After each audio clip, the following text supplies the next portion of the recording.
It was a warm morning in Abuja, the capital of Nigeria, when hundreds of citizens began gathering on the wide boulevards surrounding the National Assembly.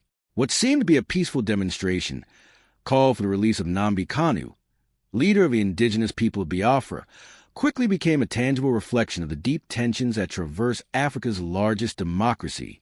Protesters carried placards, waved flags, and sang songs demanding justice, while the smoke from tear gas began to fill the air, forcing many to cover their faces and cough without leaving their positions. The scene was at once simple and symbolic. Ordinary citizens confronting the power of the state, claiming what they considered a basic right, the freedom of a man whose detention seemed to challenge the very law meant to protect them. Nnamdi Kanu is not an ordinary activist. Born in southeastern Nigeria, his life has become a symbol of the struggle for the rights of his historically marginalized region. Leader of the Indigenous People of Biafra, Kanu emerged on the political scene as a critical, firm, and organized voice, denouncing what he and his supporters viewed as systematic exclusion by the central government toward the southeastern states. His influence grew rapidly, not only among local communities, but also within the Nigerian diaspora, particularly in the United Kingdom, where a significant portion of his support base resides. His figure has polarized opinions. For some, he is a defender of rights. For others, a threat to the integrity of the state. Yet beyond the labels, Kanu's story reveals a deeper conflict, one that pits justice against politics, legality against convenience. Kanu's notoriety reached a critical point in 2021 when he was detained after being transferred from Kenya by Nigerian authorities. This procedure, criticized by national and international observers, was deemed illegal by many, violating fundamental extradition norms and due process. Although in 2022 an appellate court ruled in his favor, Kanu remains in custody under the Department of State Services, sparking broad debate over judicial independence and respect for the law in Nigeria.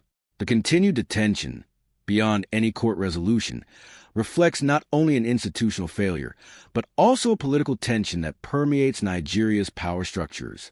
The context of his arrest and detention cannot be understood without analyzing the trajectory of his movement. The Indigenous People of Biafra, with roots going back decades of political and economic exclusion, have adopted various strategies to make their voice heard, from organizing peaceful demonstrations to strategically using digital media to raise public awareness. The group has shown remarkable capacity to mobilize supporters. However, the state's reaction has often been disproportionate. Preventive detentions, intense monitoring, and at times, the use of physical force during protests. This dynamic has created an evident paradox. While some factions involved in violent unrest receive peace deals, compensation, and reintegration, those who act within the legal framework face direct repression. The difference, for many analysts, lies not in the legality of their actions, but in the political convenience of their content. In February 2026, the protests led by Omoe Sur, activist and former presidential candidate, became a testimony to this tension. Facing a determined crowd, Sur emphasized the importance of respecting the law and protecting justice. "You cannot detain justice and expect peace," he declared to press, words that quickly resonated on social media and revived the hashtag #FreeNamdiKanu.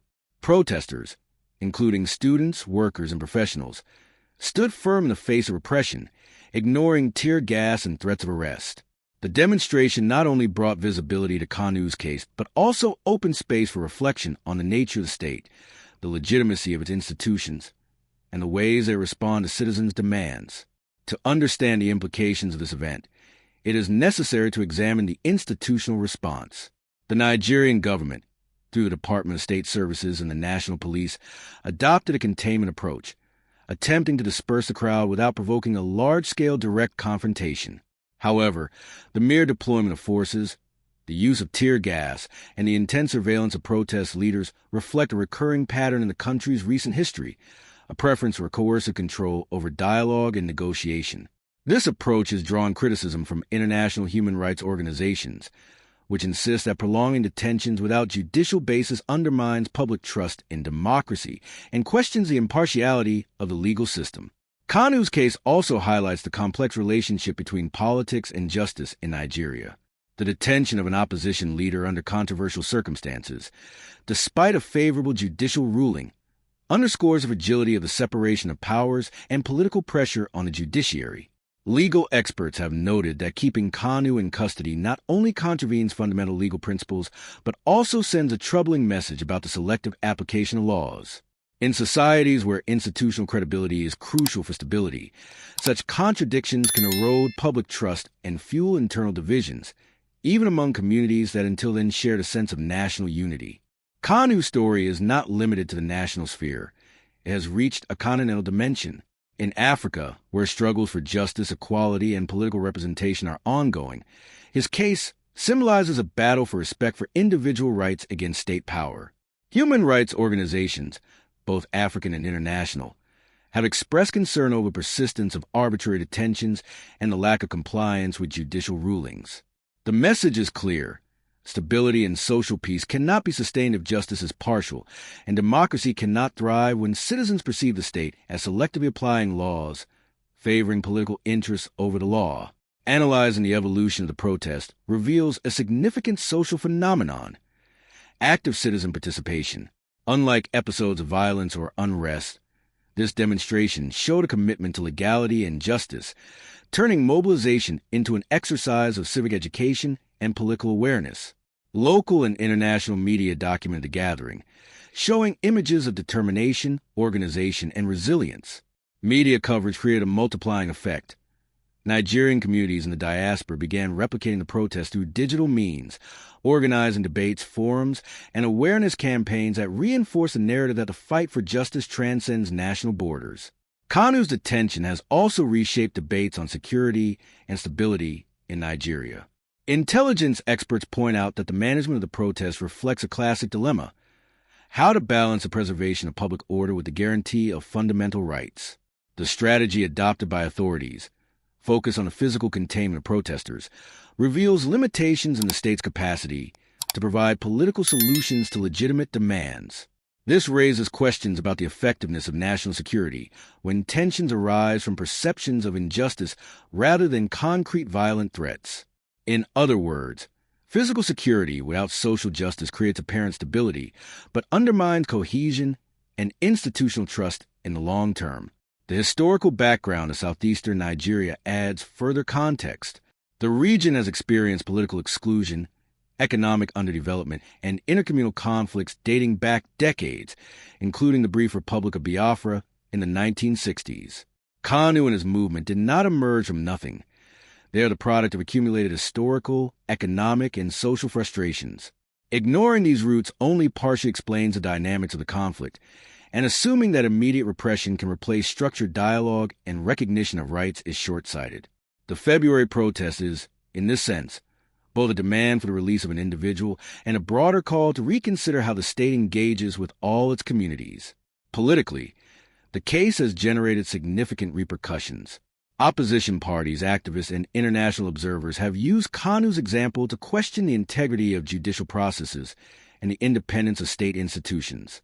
The prevailing narrative is that the prolonged detention of an acquitted citizen is incompatible with the principles of representative democracy, and that selective application of the law can have negative consequences for national cohesion. This situation has forced the government to face not only internal criticism, but also global scrutiny, placing Nigeria at a point of tension where the legitimacy of its justice system is under the international microscope. The social impact of the protest is also tangible. Beyond images of tear gas and barricades, what was recorded was a civic awakening.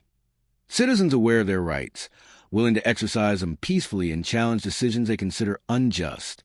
This phenomenon, though localized in Abuja, resonates in other cities and regions of Nigeria, where movements for justice and transparency find inspiration in the persistence of the demonstrators. Moreover, media attention has allowed the debate on equitable law enforcement and accountability to transcend borders, generating solidarity and pressure on the government from the international community. The ethical and moral dimension of this conflict also warrants attention. The central question posed by Kanu's case is not simply legal but philosophical. Can a state maintain peace while detaining justice? Is it possible to build lasting stability if the law is applied selectively? The protest and government response show that peace without justice is fragile, and justice without impartiality is impossible. Nigeria's experience, reflected in this episode, offers universal lessons on the relationship between citizenship, power, and institutional legitimacy. Towards the end of the day, as protesters began to disperse voluntarily, an ambivalent feeling lingered. On one hand, repression had temporarily limited the visibility of the protest.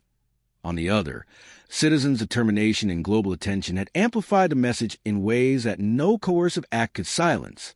Omoe Sewer's words, the protest leader, echoed in the minds of those observing from inside and outside the country. Justice cannot be detained, and its pursuit is a right for all, not a privilege for a few. Nnamdi Kanu's case remains open, and its resolution, still uncertain, continues to be a critical indicator of Nigeria's democratic state. Beyond the figure of one man, the narrative reveals the structural tensions of a country facing complex historical, social, and political challenges. The protests, media coverage, and public debate are evidence that citizens are increasingly willing to demand accountability, respect for the law, and transparency in governance. The lesson is clear. A nation's health is measured not only by the absence of violent conflicts, but by the capacity of its institutions to ensure impartial justice, to listen to citizens, and to act fairly. Ultimately, the story emerging from Abuja is more than a political or judicial episode. It is a reflection of Africa's struggle for universal rights, justice, fairness, and accountability from those who govern. The attention it receives and the debate it generates transcend borders, showing that citizens' voices can and must be heard. Kanu's narrative and his movement remind us that legal processes, institutions, and leaders have an unyielding responsibility, not only to maintain order but to protect justice consistently, impartially, and visibly. Without this guarantee, democracy weakens, and the social contract that underpins coexistence is at risk. As the camera pulls away from the streets of Abuja, showing citizens slowly dispersing, the echo of the protest voices remains. Each placard, each song, and each public statement is a reminder that the pursuit of justice does not end with the dispersal of the gathering. It is an ongoing effort requiring vigilance, participation, and commitment. For Nigerians and the African community at large, the lesson is clear. Freedom and peace depend on justice, and justice demands courage, consistency, and respect for the law.